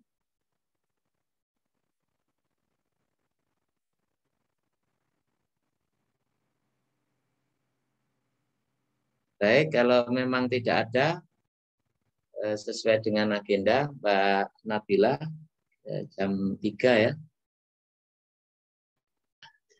Baik, terima kasih. Apakah nggak ada yang mau menjawab? Tidak ada ya? Ya, semoga saja paham. Jadi Mbak Siti Fatimah ini ternyata antusias ini, bagus. Jadi nanti dikembangkan saja. Kembangkan saja untuk riset kualitatif, itu insya Allah cepat itu. Kemudian Mas Doni tadi yang dari UTM.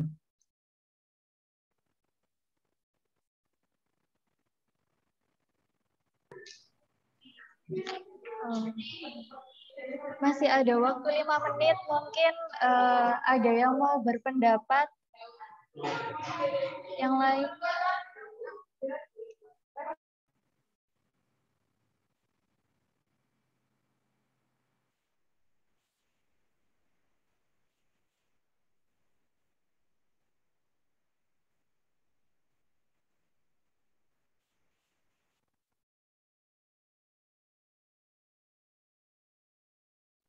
Ya.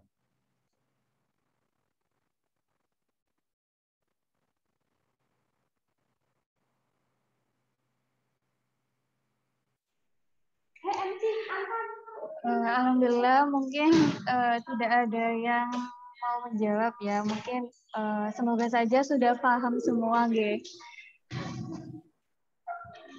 Oke, Mbak Nabila. Sebelumnya terima kasih kepada Bapak atas penjelasannya dari pagi hingga sore hari ini telah membimbing kami dari awal hingga akhir.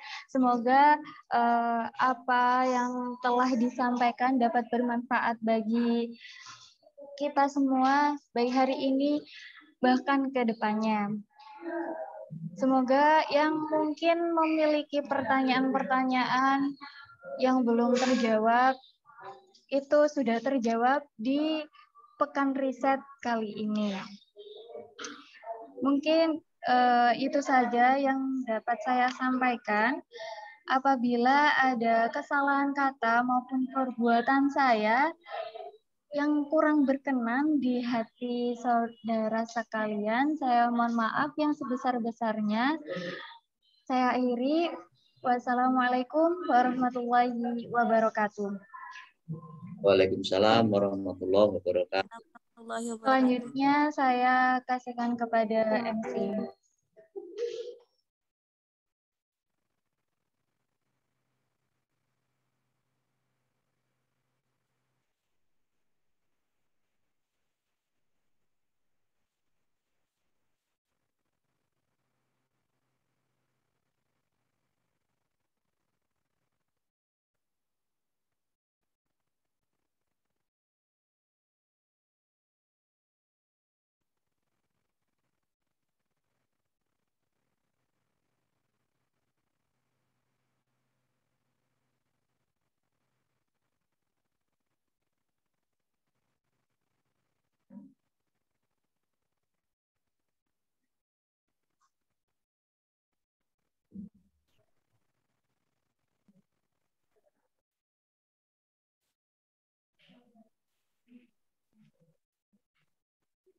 Terima kasih untuk Bapak Ali Nurhadi SPD MPD selaku pemateri dan juga terima kasih kepada Kak Nabila selaku moderator. Wah, gimana nih teman-teman pemaparan materi sesi kedua mengenai interpretasi langsung penelitian kualitatif. Pastinya buat teman-teman yang mau skripsian nih bisa langsung paham nih kan? Tentunya materi yang sudah disampaikan sangat luar biasa dong Kak. Luar biasa banget dong Kak. Alhamdulillah kita telah sampai di penghujung acara. Kami ucapkan terima kasih kepada pemateri, moderator, dan seluruh peserta yang telah mengikuti acara Pekan Riset 2021 dari awal sampai akhir. Sebelum acara ditutup, kami akan memberitahukan kepada teman-teman peserta Pekan Riset agar besok join kembali pada pukul 7.30. untuk mengikuti rangkaian acara Pekan Riset di hari kedua, yakni tentang penelitian kuantitatif. Untuk teman-teman yang tidak mengikuti acara pada hari kedua, tidak akan mendapatkan sertifikat. Jadi jangan lupa untuk join kembali besok ya. Sebelum itu, kita juga harus membacakan peserta dengan pertanyaan terbaik yang akan mendapatkan door prize nih Kak. Siapa aja ya kira-kira? Mungkin langsung saja dibacakan oleh Kak. Oke Kak, jadi untuk 3 peserta terpilih diantaranya yakni yang pertama Desi Agustini Pramita, yang kedua Siti Fatima, dan yang terakhir Muhammad Ikhlasul Nurijab. Sekali lagi kami ucapkan selamat untuk Desi Agustini Pramita, Siti Fatima, dan Muhammad Ikhlasul Nurijab. Bagi teman-teman peserta yang belum terpilih, tenang aja nih, karena masih ada hari besok. Jadi semangat terus ya. Terima kasih Asaba. Baik, saya ucapkan terima kasih kembali kepada pemateri, moderator, dan juga peserta Pekan Riset pada hari ini. Dan jangan lupa untuk seluruh peserta untuk segera mengisi absensi yang sudah dikirimkan di chat Zoom. Akhir kata, kami mewakili segenap panitia yang bertugas. Mohon maaf apabila ada tutur kata yang kurang berkenan atau perbuatan yang kurang berkenan juga. Saya Atas Septadi Susanto dan rekan saya Sabanada Faiza pamit undur diri. Sekian dan terima kasih. Wassalamualaikum warahmatullahi wabarakatuh. Warahmatullahi wabarakatuh. Mohon izin live ya semuanya ke panitia dan pesertanya. Terima kasih Bapak. Oke, Assalamualaikum. Waalaikumsalam warahmatullahi wabarakatuh.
Beli semua di Shopee, gratis ongkir. Writing's not that easy, but Grammarly can help. This sentence is grammatically correct. You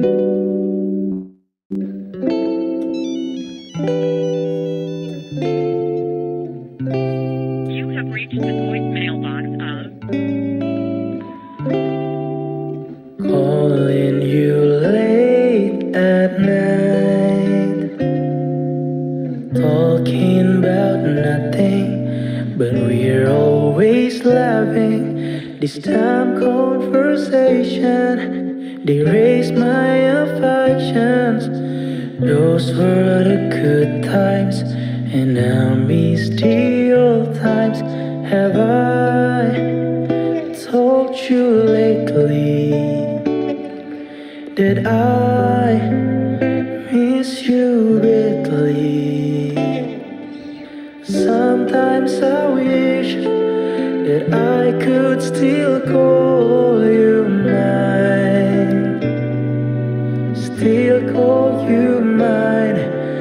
Now all I've got is the stain on my blue jeans. The only way I could remember that you were once mine.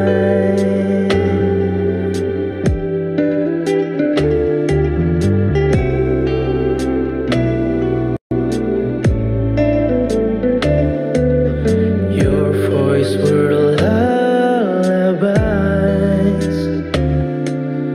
I would be listening till I was sleeping, but our situations, it stopped our relations.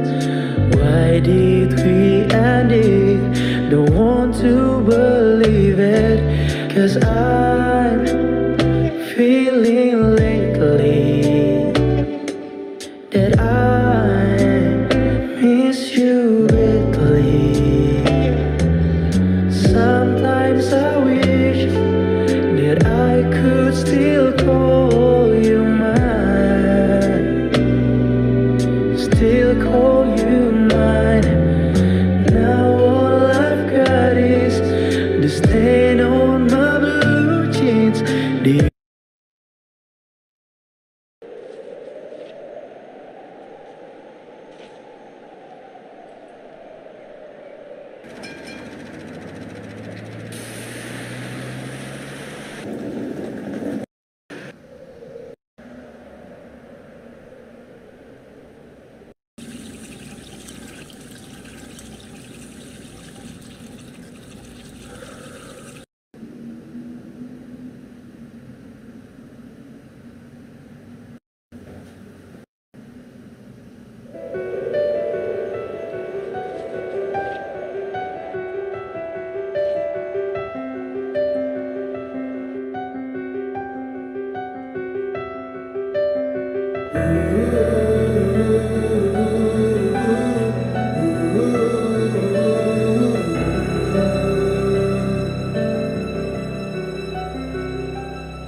tubuh saling bersandar ke arah mata angin berbeda.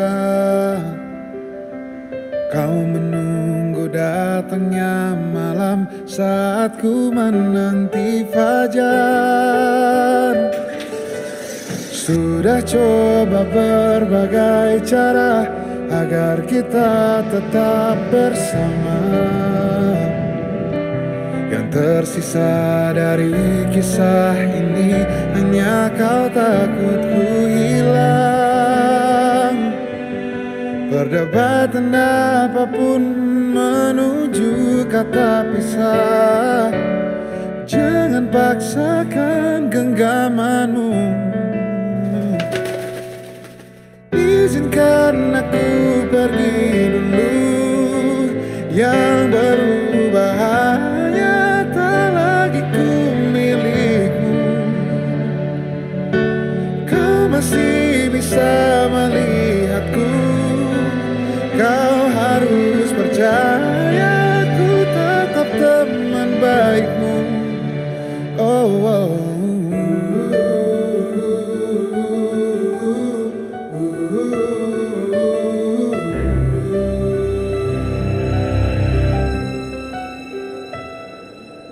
Sudah coba berbagai cara agar kita tetap bersama.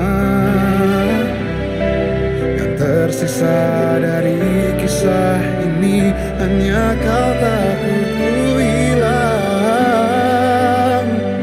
Perdebatan apapun menuju kata pisah.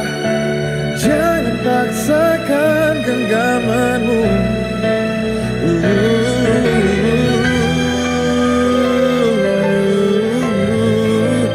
Yang berubah hanya tak lagi ku milikmu.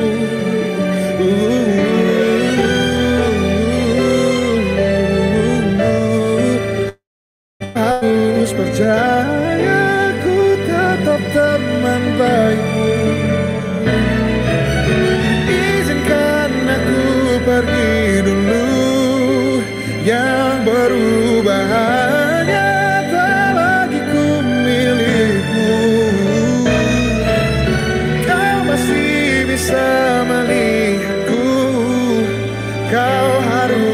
percaya ku tetap teman baikmu.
Bu.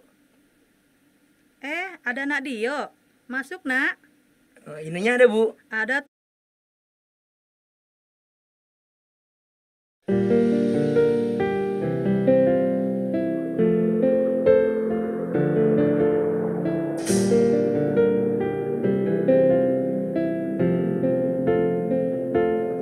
Kini bayangmu di sini menemani sepinya hariku yang sempat tak berwarna lagi. Kini kau bagai sang pelangi yang mewarnai hari. Dikala hujan reda kau tetap berdiri sendiri, dan seiring waktu berganti menumbuh bagai imajinasi yang terserap ke rasa ini. Ketika langit gelap kau beri cahaya di setiap salah sudut hatiku yang buatku tak mampu untuk bergerak. Terdiamku sekejap melihat senyummu, dan nampaknya ku mulai takut kehilangan sosok dirimu.